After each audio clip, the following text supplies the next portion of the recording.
Welcome to Hair Hero, the podcast where we dive deep into the minds of the best in the business to uncover what makes them tick and sometimes what makes them twitch. I'm your host, Ryan Whedon, founder of Masters of Balayage and creator of Masters Academy. Join me each week for impactful conversations with industry leaders, icons, influencers, and trendsetters. Get ready to be inspired, learn from the pros, and maybe even have a laugh or two. Because let's face it, if we can't have fun talking about hair, we're doing it wrong. Let's get started. Hey everybody, welcome back to Hair Hero here. I am your host, Ryan Whedon, and I just get that weird host voice every time I start doing a podcast. I'm like, I gotta chill out and be more casual. Okay, let's try that again. No, I'm just kidding. We got an amazing guest today. He's a good friend of mine. He's actually been one of my coaches in the past. He's helped me over some major mindset challenges and hurdles. He is a business and success coach, and I don't want to waste his time here because I know he's got stuff to do. Don't we all? His name is Brad Bizjack, and you might have seen him on the hero stage, changing lives, and that's what he does every single day. Welcome, Mr. Bizjack. Well, thank you, sir. I'm super pumped to be here and to add value to this awesome group. Thanks, man. Yeah, it's been a while since we've actually chatted. We've traded messages here and there like we always do. But man, what have you been up to? Oh, so much, man. So much. That's the stupidest question a person can ask. I'm sorry. That was like the most open-ended, like non-specific, like laziest host question ever. So what's up, dude? How you doing? Sorry, man. Sorry. All right. So I've just seen you've been living this great life. You have this incredible house on a lake and outside of Chicago, right? I know you're laughing your butt off right now. I got super lazy with that question. Man. All right. I even made a list of things to ask you here. But you're one of those guys who's always very positive, and people hear about about a mindset coach, and I'm kind of curious.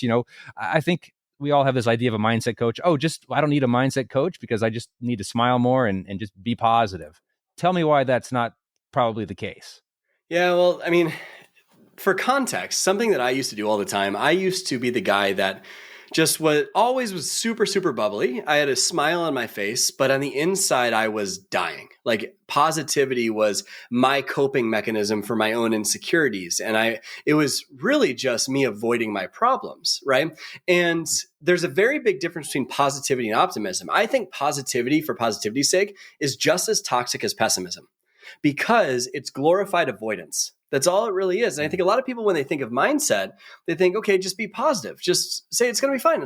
And they're avoiding coming face to face with the reality of their situation. And so if you are trying to actually create change, whether it's in a salon or as a hairstylist or whatever it is, you need to recognize that the greatest way to actually create change is to come face to face with the challenges that you're facing and have an optimistic mindset about how you solve those problems. Because most people come in and they metaphorically go to their garden and chant, there are no weeds here. And they expect the weeds to just disappear. It doesn't work that way, right? We need to accept the reality of the situation, but then have an optimistic perspective about where I'm going to move forward from here. And optimistic means, what are the beliefs, the emotions, the ways of being that I'm going to live with to be able to solve this problem? But the challenge that most people face is they have no idea how to change those beliefs. They have no idea how to elevate their emotional state so that they're naturally in a better place. Most people are just caught up in the whirlwind of the circumstances of their life and think that this is just the way it is, when in reality, you can affect change once you take responsibility for it and you have the tools to be able to wire your mind for success. That's amazing. Well, so let's say somebody's kind of new to this and they're listening to this and that made a lot of sense. They're like, oh, so I shouldn't just, I have to be optimistic, but there's probably maybe some actionable practices that somebody that is brand new to, like, okay, I want to have more success in my life and in my business. Where do I get started? That's a great question. I think there's two major places that most people need to look at first. But before I tell you what those are, I think it's important to take a look at what doesn't typically work, because most people try this as the number one go-to.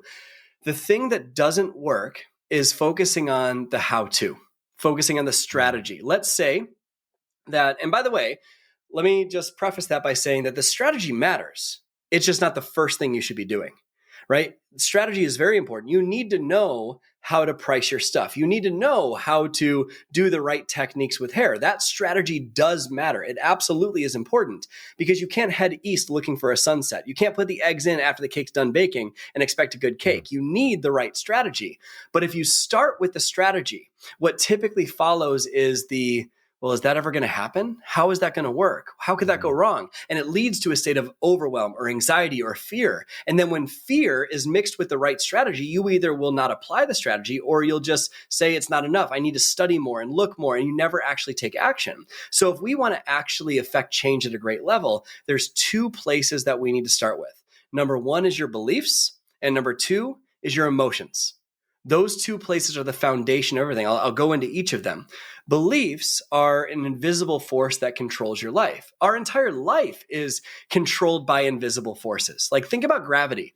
Too much gravity and you're crushed. Too little gravity and you'll float away. You can't see it. It's invisible. Love. Wars have been started over love. When you are perfectly in love, everything's beautiful. When something is wrong with you and your partner, it impacts everything. Love is an invisible force. Beliefs are also an invisible force that control your whole life. And the thing about beliefs, and the crappy thing about beliefs, is that you believe them, right? You think that they're actually real. Most people never take a moment to question if the way that they're looking at a situation is actually true. Like, for example, most people believe that the sky is blue, right? But is that actually true? Is it actually true the sky is blue? What about a sunrise? What about a sunset? What about at night? What about when it's raining? What about when it's cloudy? What about the scientific answer that it's not any color, right? It's just light being reflected. So the whole point is people go through their whole lives with this set of beliefs. Let's say that you have a belief that money is hard to make and success is never going to be possible for me. Well, if you think about the level of potential you tap into when you believe that, you're at like a 1 out of 10. And then from there, the actions that you actually take to change your life are minimal because you already think that it's not possible to change. And so if you take minimal action to change your life, or the actions that you take are not with the best energy, then the results that you're going to get are very poor. And if the results you get are very poor, what does that do to the belief that you already have that money is hard to make and that success isn't possible? So the very first place to start is identification of what is limiting you. Identification of what you believe about success, about business, about people, about money, whatever it is. And then from there, having a step-by-step process to be able to break those beliefs. But the second place to start is your emotions. Most people don't recognize that the emotional state that you sit down to create change in determines if you'll actually create that change. Like, and this is kind of obvious, but which one is going to affect more change, red pill or blue pill? Red pill is I'm going to sit down to work from a state of anxiety and overwhelm and fear. Blue pill is I'm going to sit down to work from gratitude, love, and excitement, right? Obviously, the blue pill is going to create better change. But most people think that they are a thermometer for their circumstances, where based on what's happening in their life, that determines their emotions. And that's absolutely false. What's actually happening is you're a thermostat. Most people don't recognize that they have an emotional home they go back to.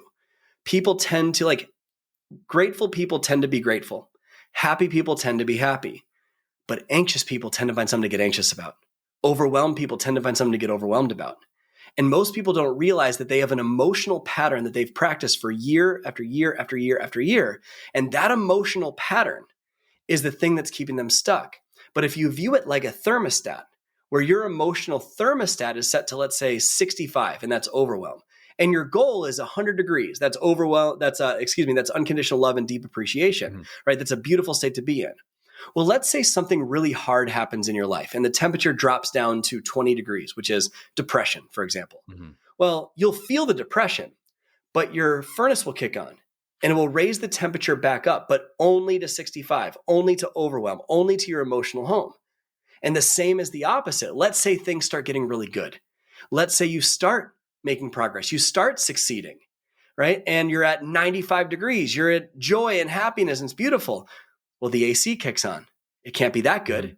And you'll sabotage and bring yourself right back down to 65, which is overwhelm. So if you can have the wherewithal to have the tools to elevate that emotional thermostat to a level that's in alignment with your biggest dreams, that's where change starts to happen. So I recommend that if someone's going to start, they take a look at immersing themselves in an environment where they can come face to face with the greatest limiting beliefs of their life and limiting emotional patterns of their life. And when they do that, and they work on it, the game changes.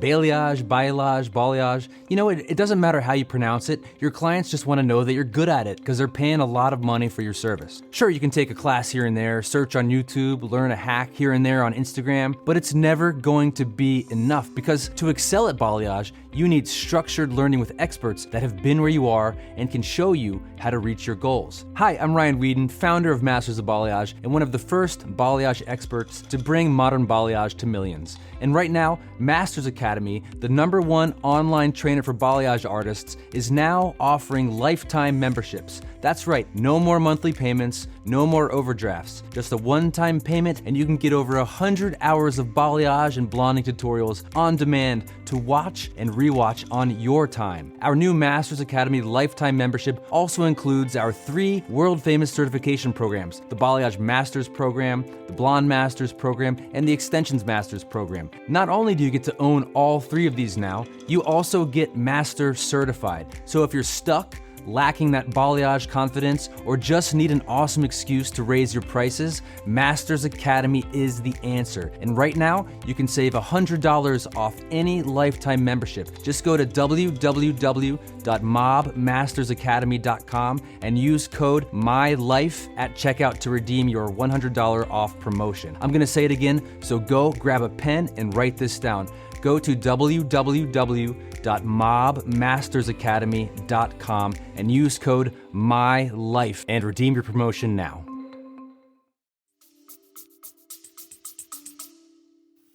That's amazing. I love the thermostat idea. I don't know why I just drew a thermostat. It looks like a penis.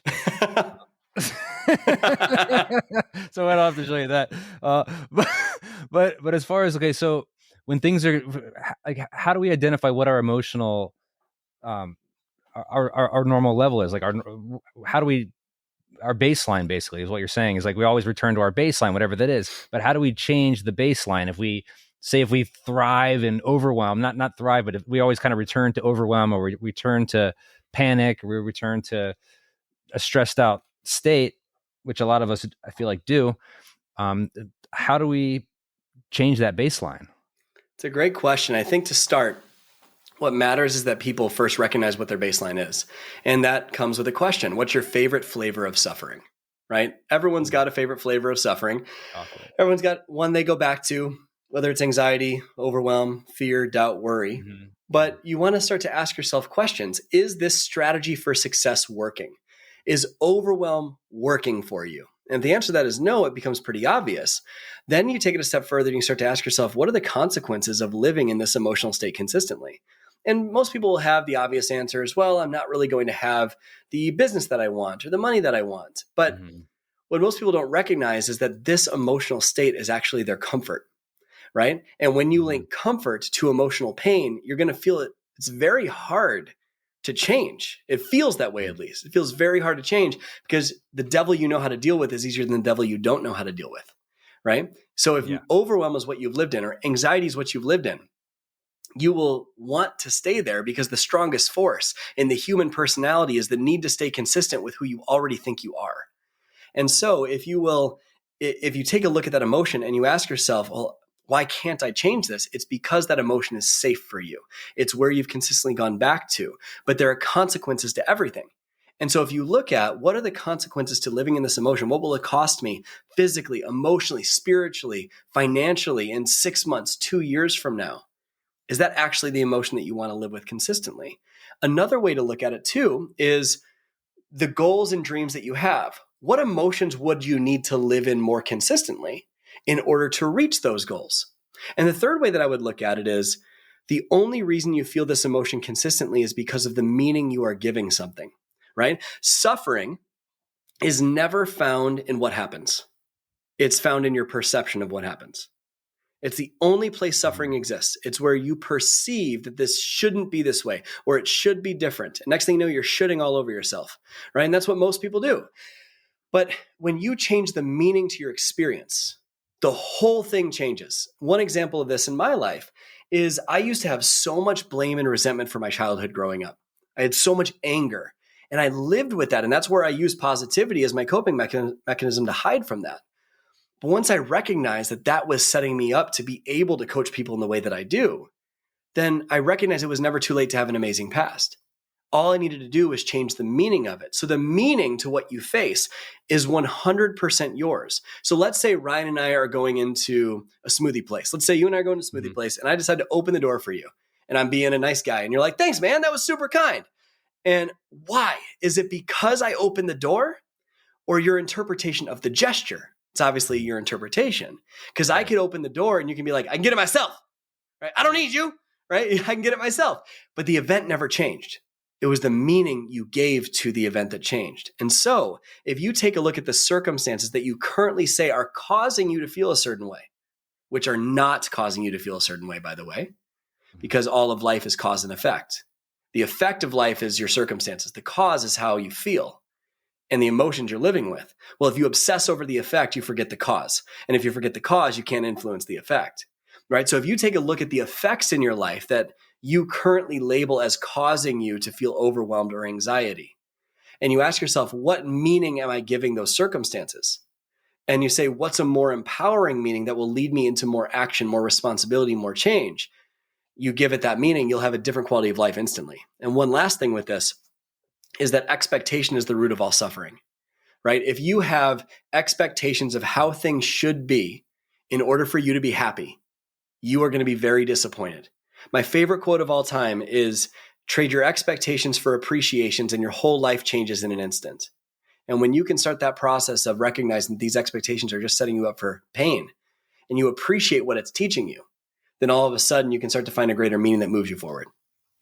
This is the easiest interview ever, man. I can go for 6 hours on this. You'll be talking, and of course, as as a host and interviewer, I know you do the same thing. You're coming up with questions to ask to keep the flow going, questions on what you're talking about, but then you just keep answering the questions that I was going to ask you. And now all I can remember is, everything was so many gems. I wanted to talk about the expectations, about how I get so pissed off when somebody walks into a store in front of me and they open the door and they close it right behind them without even just holding it over for me. And I just think God, what a jerk, But it's, again, it's my expectation of what I was given, what I was born with. It's kind of like I expect people to chew with their mouth closed, but not everybody was trained that way. And it doesn't make them a bad person. It's just my belief systems are what they are. I think one of probably the most challenging things to do for all of us, and I'm sure you can attest to this to some degree, is that because we're also rooted in our belief systems, we don't really see them as a belief system.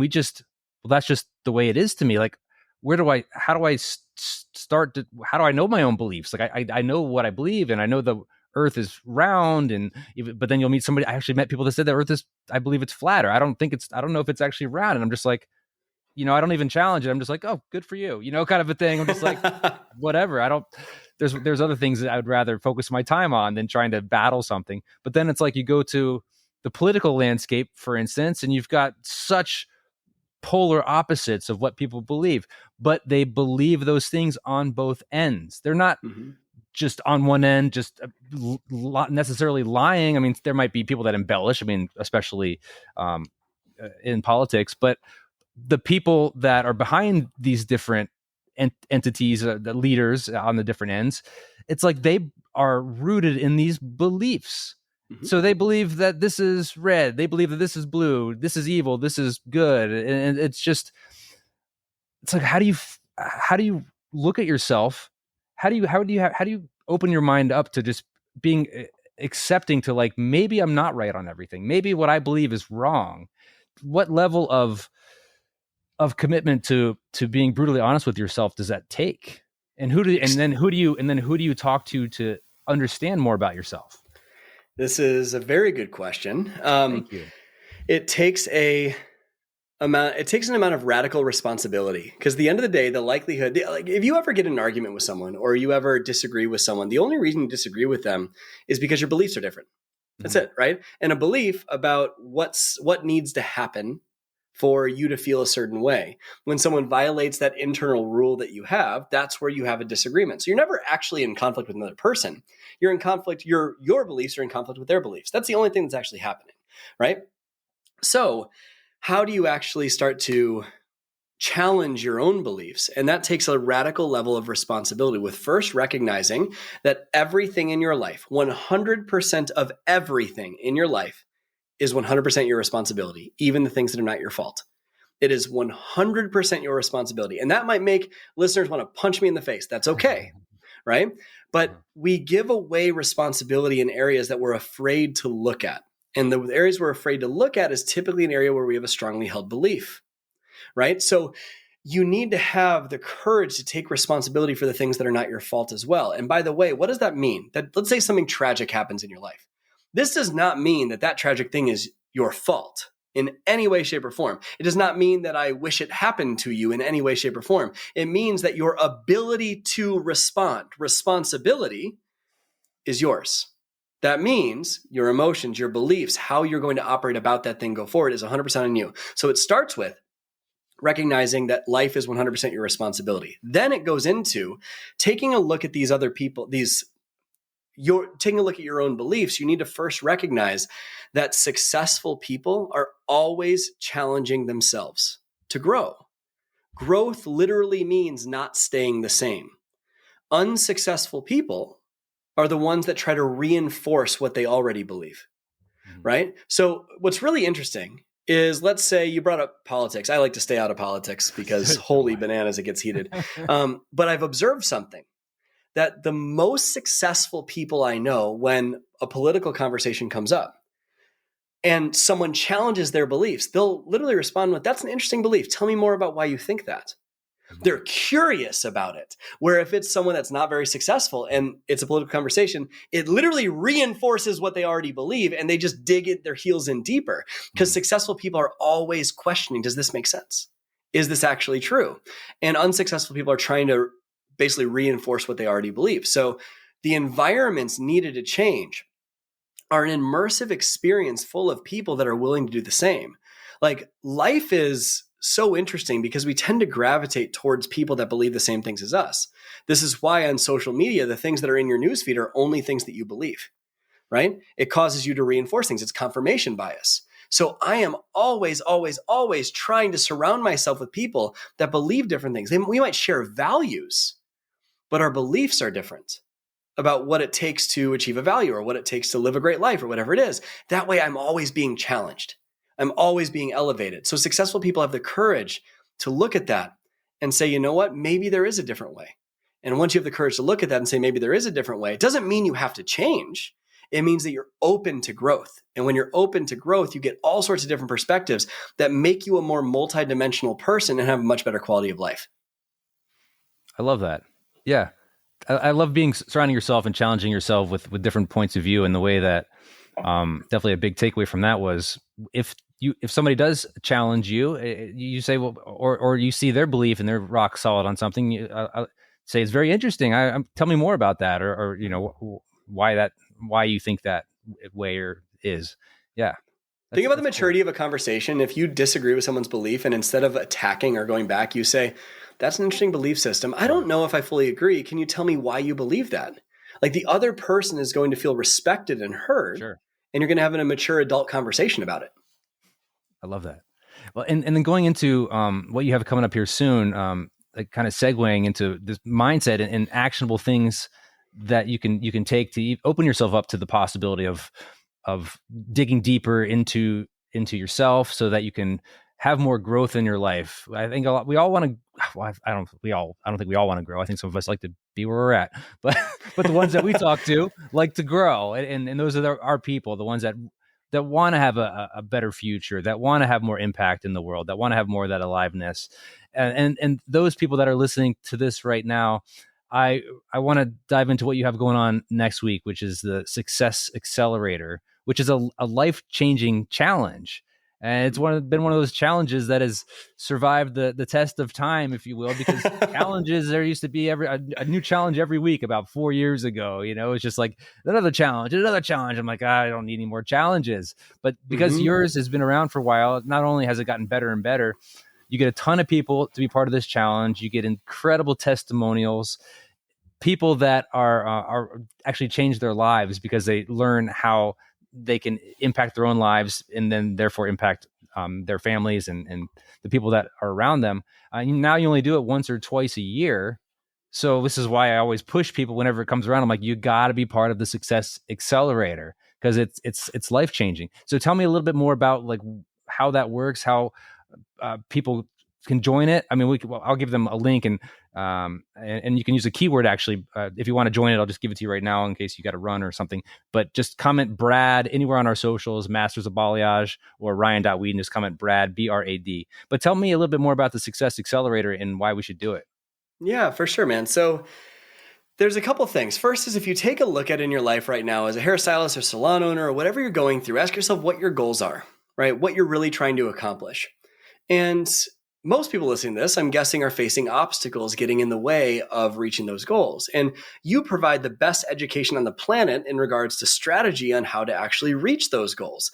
And the strategy works for people. It's worked consistently over time. It's why your business is the way it is and why you've served so many people. So the strategies work. Well, you have to ask yourself then, if you either are inconsistent in applying the strategies or they're not working for you, I'm willing to bet that's a pattern that's showing up.